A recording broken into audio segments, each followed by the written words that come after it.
Welcome back. I'm Meredith Molinari, and I am joined by Will Biles, Executive Creative Director of Supermassive Games, and we're going to chat about Until Dawn. Yes. Now, I am a huge horror fan. I love all things horror, and what I love about Until Dawn is it's a classic horror story. I mean, friends going off to the cabin, when their other friends of anniversary of their other friends disappearing. I mean, what could go wrong, right? Exactly, yeah. But Meredith, it starts as a classic horror, but it's a 9-hour game, and so classic horror wouldn't cover that whole 9 hours. So it does go much deeper and much wider than at first you might think. Yes, and so we're actually going to watch a little bit of a demo here. We'll have some things to talk about as well. You guys have a really big cast on this game. I mean, we knew about Hayden Panettiere, and now we also, Peter Stormare just was announced. Yeah, he's brilliant, absolutely brilliant. He's That's great. What were those reads like, having all those cast there together? Well, obviously, it's done very much like a feature film, so we have to kind of segregate people up for different sections, but it was fantastic. They're so professional. They just, you know, they're very good at articulating and getting their characters across very early on, which is good. It's great, in fact. Now, what I also love about this game so much is that there is this thing you guys have called the butterfly effect system. Yes. So it's different every time. So explain a little bit about it to our viewers. Well, I'll tell you what now. So this is what we've got here is a previously on. This is like what's gone on before the bit we're about to see being played.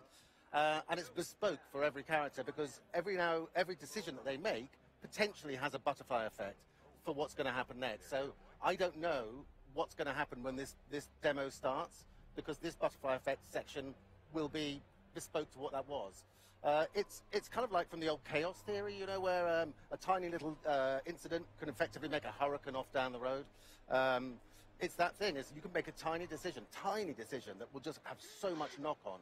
And I'll point a couple out as we play through this. And you don't know if that decision that you're making at the time is going to be a good one, if it's going to be a bad one. You kind of have to wait for things to play out. It's completely. The game is about choices. And those, like I say, those choices can be tiny or they can be huge. The more informed you are, the better your choices are going to be. And the way to get informed is to start exploring around. There are clues.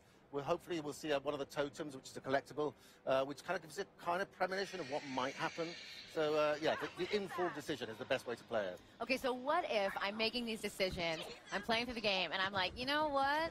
I don't think that was a good choice. Can I go back and restart that and go away from that decision? No, you can't. Oh, no. Man. No. And the reason is, it's not because we want to try and punish you. It's just that there is no right or wrong. You know, this is a horror sort of drama.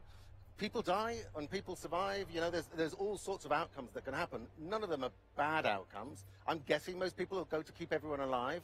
But you don't always know what's happening with a butterfly effect. It could look like in the short term it's absolutely the worst thing ever. But, you know, a little further down the line, it might have turned into the best thing you could have done.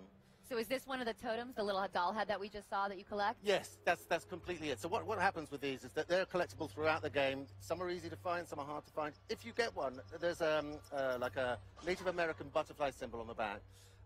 They're of different colors. The Native Americans believed that the butterfly carried premonitions and visions.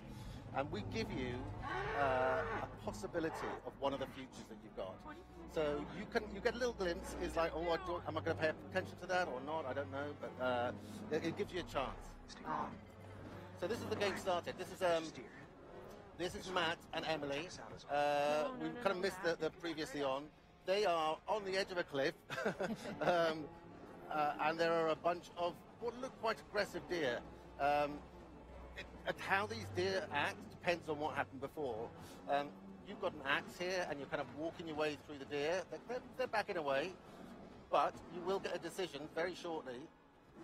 We'll just see Matt coming up here, where one of the deer is going to get a little bit more obstreperous. So, okay, this one here, he's not backing down. The yellow eyes are never a good sign. No, the that's animals always bad. That's always a bad time. So now you can hit this deer.